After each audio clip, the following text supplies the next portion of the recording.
Hello, and thank you for joining Algebra Notes Made Simpler. Today we're going to look at solving one variable equations. And what we know about solving our algebra equations is, whenever you're doing algebra equations, always keep you a little short chart of different rules to remember. We know algebra rules never change, but certain rules we want to always remember.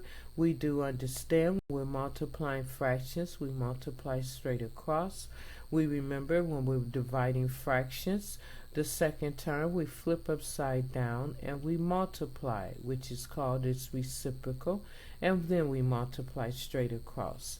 We also know when we have a fraction, an equation with the fraction in it, and we need to get rid of the denominator in that equation, we do that by multiplying both sides of the equation by the denominator.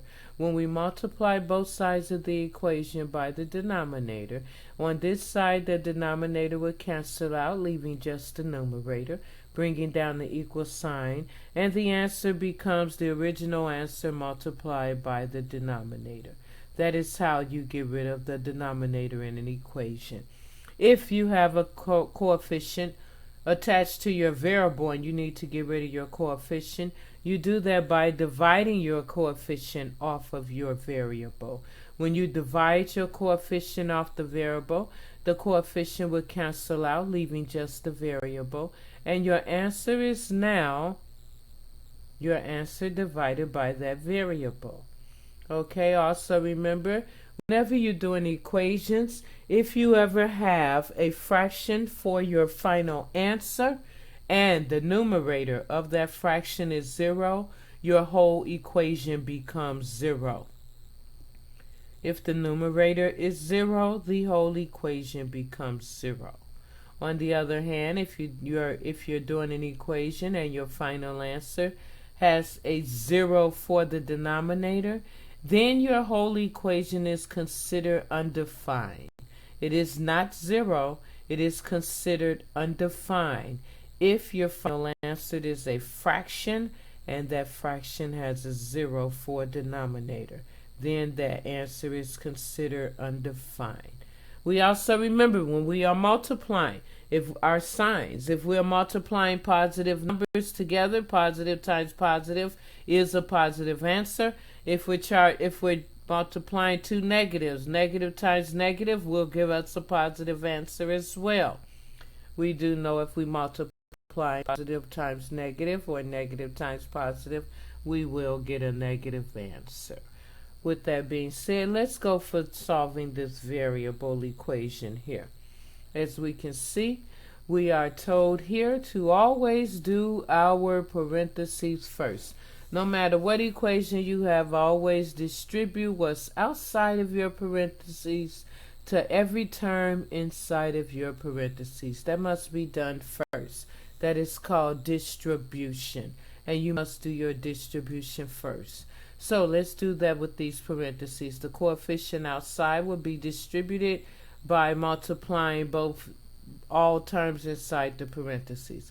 Negative 3 times a x is a negative 3x. Negative 3 times a negative 2 is a positive 6. We no longer have any more in here.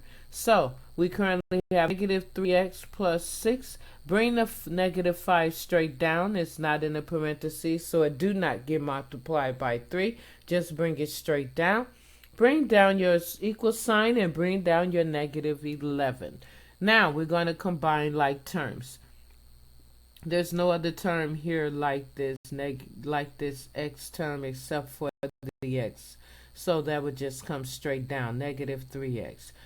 Positive 5 and positive 6 and negative 5 combined is a positive 1. Bring down your equal sign, bring down the 11x. Now we have to separate our variables from our coefficients. Do that by taking the opposite of the coefficient on this side and must do the same as the other side. Take the opposite of that coefficient, which is a negative 1. That's opposite of positive 1. We do that so they can cancel out. And since they cancel out, we bring the negative 3x straight down. Positive 1, negative 1 cancels out to 0. Bring down our equal sign. Negative 11 and a negative 1 is a negative 12. Now, we still must again separate our coefficients from our variables. Since it's attached, we now do that by dividing it off. Divide off the coefficient from the variable. Our coefficient is a negative 3. We would divide that off of the negative 3x divided by negative 3. That would get us a positive x.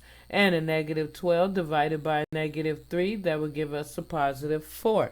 So, our equation becomes x equal 4. We do not need to put the 1 in front of the x because we know 1 times anything is that number. So 1 times x is x. For that reason, we don't have to put the 1 in front of the x. X equals 4. Now, let's do the same thing for this equation here. We should not get frightened because we see a bunch of terms in one equation. We still handle it the same way. We do the parentheses first. So with that being said, we are going to bring down, hold on, there's my pen. With that being said, we're going to bring down the 7x, so we're going to multiply. Negative 4 times x is a negative 4x. Then we're going to do a negative 4x times a positive 4x, which is a negative 16. And then we're going to bring the 20 straight down. It is not within the parentheses, so as do not get multiplied. Bring down the equal sign and the 25. Okay. Now, with that being said, we're going to combine like terms. These two are the same exponent levels of x's, so they can be combined.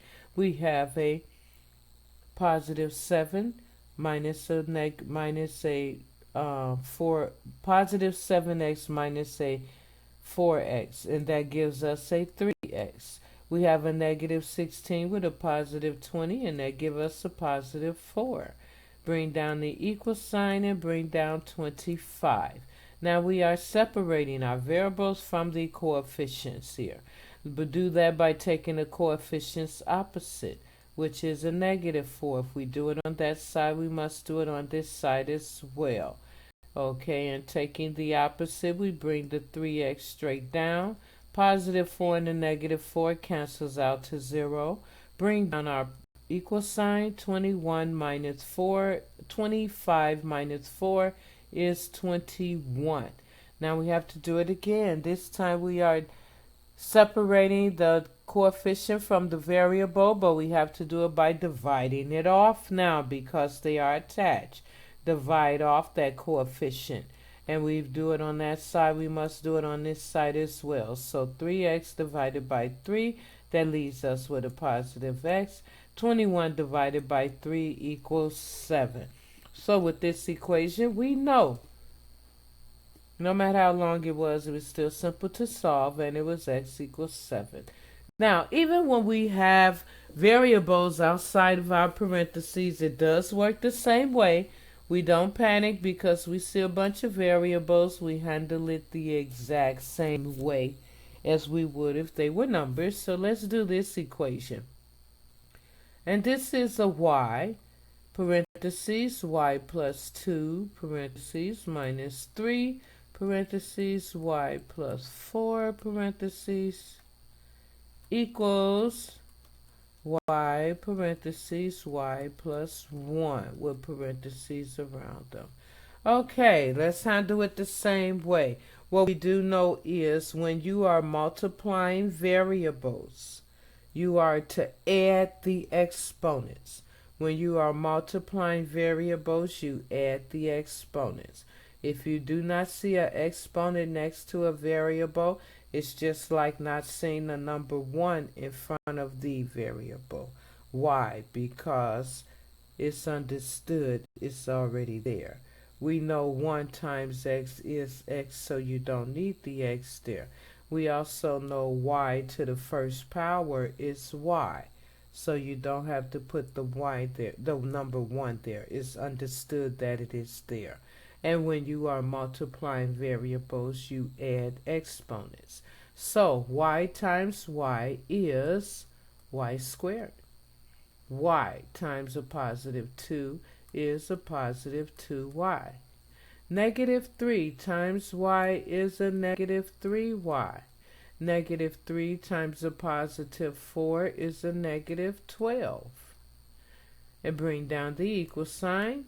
Y times y is y squared, and y times positive 1 is y. Now we can combine our like terms. This is the only equation on this side. This is the only term on this side of the equation with a y square, so it don't get combined with anything else over here. But these two can be combined. They are the same group. Positive 2 and the positive 2y and the negative 3y is a negative y, or negative 1y. Bring down the 12, bring down the y squared, and we have that on this side equals y squared plus y. Now, we must do as our next step is separate. Separate the variables from the coefficient. We have to get the variables on one side of the equal sign. I apologize. Yes, we have to get the variables on one side of the equal sign and the coefficients on the other side of the equal sign. Let's start with the coefficient. By moving it to the other side of the equal sign, we do that by taking its opposite. If we have a negative 12, its opposite is positive 12. We must do that the same over here.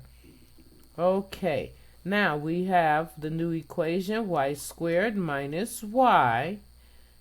Negative 12, positive 12 cancel out, bring down the equal sign.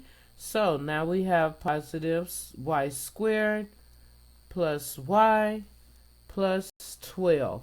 Now we have to get these variables to the other side of the equation. We do that by taking their opposite. This is a positive y squared. So we need a negative y squared. If we do it on that side, we must do the same over here. With that being said, the positive y squared and the negative y squared cancels out. The negative y we bring straight down. The equal sign we bring straight down. Positive y and the negative y cancels out here. So we bring down the positive y and we bring down the 12. We have another variable we must move to the other side. So we take its opposite. If this is a positive y, we're taking the negative y. Let's take the negative y on that side as well. Negative y, negative 1y, and a negative 1y is a negative 2. Bring down the equal sign. Positive y, negative y cancels out. And bring down the positive 12. Now, what do we do next? We separate the coefficients from the variables by dividing them off. Rules stay the same. Divide off that negative 2 from that y by dividing it by negative 2. If you do it on that side of the equation, you must do it on this side as well. Negative divided by negative. Negative 2y divided by negative 2 gives you your positive y. Bring down the equal sign. Positive 12 divided by negative 2 is a negative 6. So here, even though the equation looked all long and scary, it still followed the same pattern, and y is negative 6. So we must remember, when we are doing any type of math problems, whether it's algebra, geometry, chemistry, or trig, the key to 90% or better on all exams is practice, practice, practice. Once you learn these directions on how to solve any equation, you are to practice doing those directions faster and faster. It's your reason why the teacher gives you so many equations on your math exam, because you are expected to complete all those in that recommended time frame, 90% or better accuracy, and you can only do that through constant practice of those numbers. It's very easy to learn the directions, but you must learn to do those directions at a fast pace. I thank you very much for tuning in to Algebra Notes Made Simpler, and I look forward to seeing you in the next video. May you have a good day.